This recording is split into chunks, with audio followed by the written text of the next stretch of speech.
Good morning, everyone. I want to call this meeting of the Economic Incentive Board to order. Would you call the roll, please? Brett Johnson, Present. Raymond Mondragon, Here. Gail Tarson, Here. George Jones, Here. Joseph Blaschke, Kevin Cass, Here. John Gutierrez sends his apologies, Matthew Glenn, Alan Kinland. You have a quorum. Thank you, ma'am. Everyone's had a chance to review the minutes. Any changes? Everybody like the way they look? None I move here. for approval. Second. We have a motion and a second to approve the minutes from our October 20th meeting. All in favor, say aye. Aye. All opposed? Passes. Okay, we're going to discuss an action regarding the appointment of 3 members from the Economic Incentive Board to serve on the LEDA for Retail Task Force. Justin, you want to Certainly.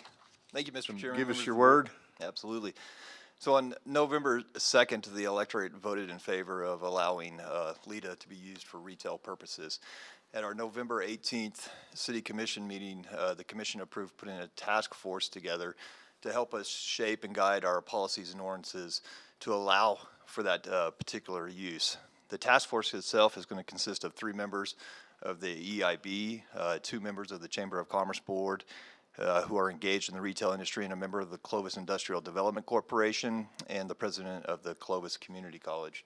So for your consideration today, we will need you to select 3 members that are voting from this particular board to place on that task force. Just a question, Mr. Chairman. How many members of CIDC? Just 1. Okay. Mr. Chairman, I have a recommendation. Okay. Mr. Chairman, I'd like to recommend that we appoint Gail Tarson, District 2, George Jones, District 1, and Joseph Blaschke to represent Bank and Finance to the committee. Okay, we have a motion on the floor. I'll motion. Gail, are you? Second. Is y'all all game for that? I'm game. George, you all right with that? Yes, I sure am. Okay. We'll just surprise Joseph. That's the risk of not What he being gets for here. not showing up. Okay, so we have, they're nominated, I guess, do we need to second that? Or do we? I believe we had a second. We have a second. Second, okay. All in favor, say aye. Aye. All opposed, same sign. Okay, motion passes. Okay, Mr. Malloy, Ernie Koss, would you like to give us an update on the CIDC projects? Good morning, Mr. Chair, members, Mr. Mayor. Happy to see all you folks today. I've got a few remarks, not a very in-depth report. A couple things I want to talk about. First is the truck stop out west of town. They report they're progressing on schedule. Initial dirt work is beginning, and the egress off the highway. They're working with a site planner and an engineer to get the department to approve the median project. So that's a whole scope thing to get that median removed so they can get in and out of there. They report that they've got a good rapport with the highway department and see eye to eye on the scope, which is nice to think about dealing with state government. So that is definitely a win. And one of the main things I want to emphasize about the project is how appreciative he is of Chase and Taylor, the efforts, the work that they've done, and what their contribution has done to eliminate roadblocks and get this project going. So he's very high on CIDC. Taylor's done a great job taking care of the project after Chase, so we appreciate Taylor. We've responded to 5 potential recruitment opportunities from the state. We continue to work with a solar project. We talk frequently. They're very interested in our area. They're trying to identify parcels to lease. We've identified some south of town and now working with some other opportunities that we'll present and move forward hopefully in the near future. But they not only want to do the 5 megawatt community project, but they want to do a utility size project. So they're looking for some substantial acreage. So encouraging. They have a track record, and as I said, they remain very keen on the area, so that's good. I visited with Grady Wind Project. They're still very interested in their project up there. They've got a major hurdle. They either need to partner with a very large consumer in our area, and there is currently no consumer large enough to handle their power, or find a way to export the power. And so I'd say that's sort of an ongoing project. Happy to report that we've got 11 applicants for our director's position. The posting closed last night, and so we'll begin the process of refining those applicants and moving forward to a selection. So we're excited. There's several in there that are very promising, and I think we'll have some good luck there. So we'll keep you posted on that. And I'd like to have Ernie give a little report on Clovis Remote, if he'll allow. Okay, I got a question. Yes, sir. So who is the company that's doing the truck stop, or the individual? Do you know? I don't. Okay. Do you know, where's it at? West of town, between here and the base. Okay, It's underway. You can see the okay. stir. Yeah. Any other questions? Okay, Ms. Koss? Ms. Koss?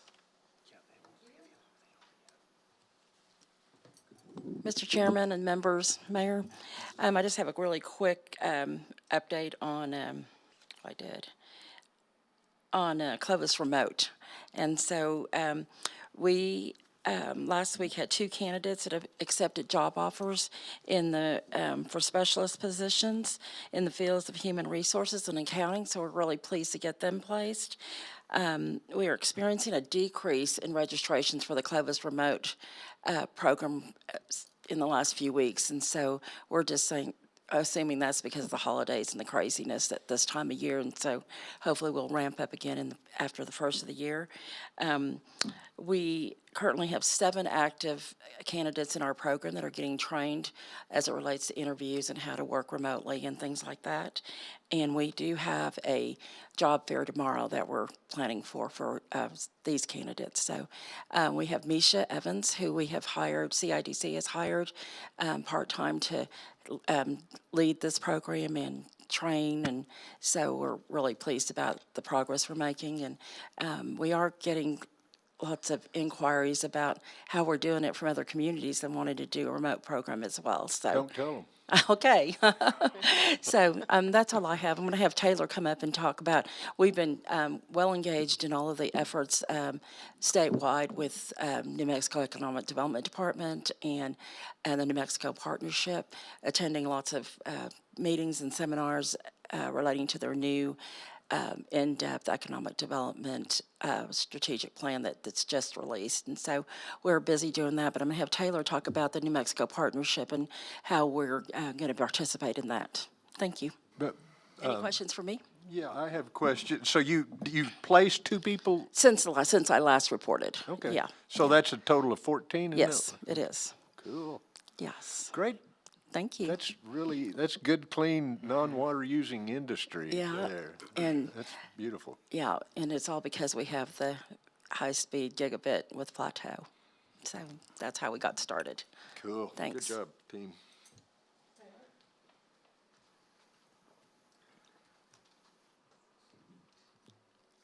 I wasn't expecting this, so sorry. So, obviously, the New Mexico Partnership's big with CIDC. They actually just came out with a virtual event where they're going to have 90-minute virtual sessions on Zoom to kind of help the communities around New Mexico understand what's happening in industries and moving forward. They asked us to rank everything from 1 to 10. They were labor, marketing, remote work, incentives, industry trends, technology, e-commerce, utilities, foreign direct investment, and supply chain. The first 5, labor, marketing, remote work, incentives, and industry trends, are the ones that I ranked highest. I think it's just kind of the way industries are moving. It's a really good idea to understand on my aspect and hiring somebody new. The labor pool, I haven't been in the town a whole lot, so I really want to understand the labor trends, how to market Clovis, the current labor that we have, understand what we need moving forward and how to paint that picture to communities and businesses outside of Clovis. And then marketing, just a great way to understand how to market Clovis as a whole, the community, just everything that we have to offer to businesses and why they would want to come here. And then remote work, there's really been a big push, obviously, with COVID and remote work. So if that is really a big growing industry, being on top of that would be huge for Clovis, and especially with all the infrastructure that we've put into the broadband in the area. I think we're pretty well positioned to bring in some extra people, especially with the base, spouses coming in looking for extra work. If we can give them virtual work, that's just an added bonus. The incentives that we have around town, kind of what they do for us, and then the gaps between what businesses actually need and the incentives that we are offering. And then lastly, just industry trends. What are the biggest trends across the United States? COVID put a big wrinkle in a lot of things. So we really need to understand what businesses are doing, how they're changing moving forward, and what we can kind of expect in the scope of the next 5 to 10 years, so we can start planning ahead of time. That was really the first 5. It's not a guarantee that I get any of those, but I figured that those were kind of the top ones in my mind. If you guys have any suggestions, I can re-rank them, but if you have questions. I don't have any. Any questions? Okay. Okay, thanks. So we're moving right along on the agenda. How about for the good of the order? Mr. Chairman, I do, and I'll send this out. Claire, I'll send a copy of this out to the city, to you and Justin. I don't know if you received it, but I received it yesterday. Legislative Council Service announces the Capitol building policies for the upcoming session of what they're going to require. If I may, Mr. Chairman, policies will include that the Roundhouse will remain open to members of the public for the special and regular sessions. Proof of full vaccination will be required for any member of the public to enter the Capitol. If you have no proof, you will not be allowed to enter the Capitol. The rotunda will not be used for displays, booths, presentations, special days, etc. You know how they do every year. Pages will not be used for the House or the Senate. No tours will be conducted or allowed in the Capitol. Masks will continue to be required throughout the Capitol complex. In addition, per a new policy adopted by the Legislative Council earlier this month, carrying weapons into the Roundhouse is prohibited effective December the 6th. All members of the public will be subject to the magnetometer screening or bag search when entering the building. COVID-19 mitigation policies are subject to change based on the latest guidance from CDC and other health officials. I thought I'd share that. Okay. Also, as we enter the legislative session, the 55th session of the legislature, there's approximately, I attended a legislative forum in Tucumcari, New Mexico. Senator Woods was there, Senator Chatfield, and hopefully Eastern Plains Council of Governments. We had set up a legislative forum for Clovis, but we canceled that because of a special session being called on the redistricting by the governor. And so I think sometime in January, I think, right, Ernie, we'll be setting up a legislative forum at the chamber. And also, Eastern Plains Council of Governments have been assisting communities with capital outlay. There's approximately $2 billion that would be available for capital outlay. And so just thought I'd mention that and report on that as well. Okay. Thank you. Well, y'all, that sounds good. Thank you, Mr. Mondragon. Anything else? Okay, I'll take a motion to adjourn. So moved. Second. Move and second. All in favor, stand up.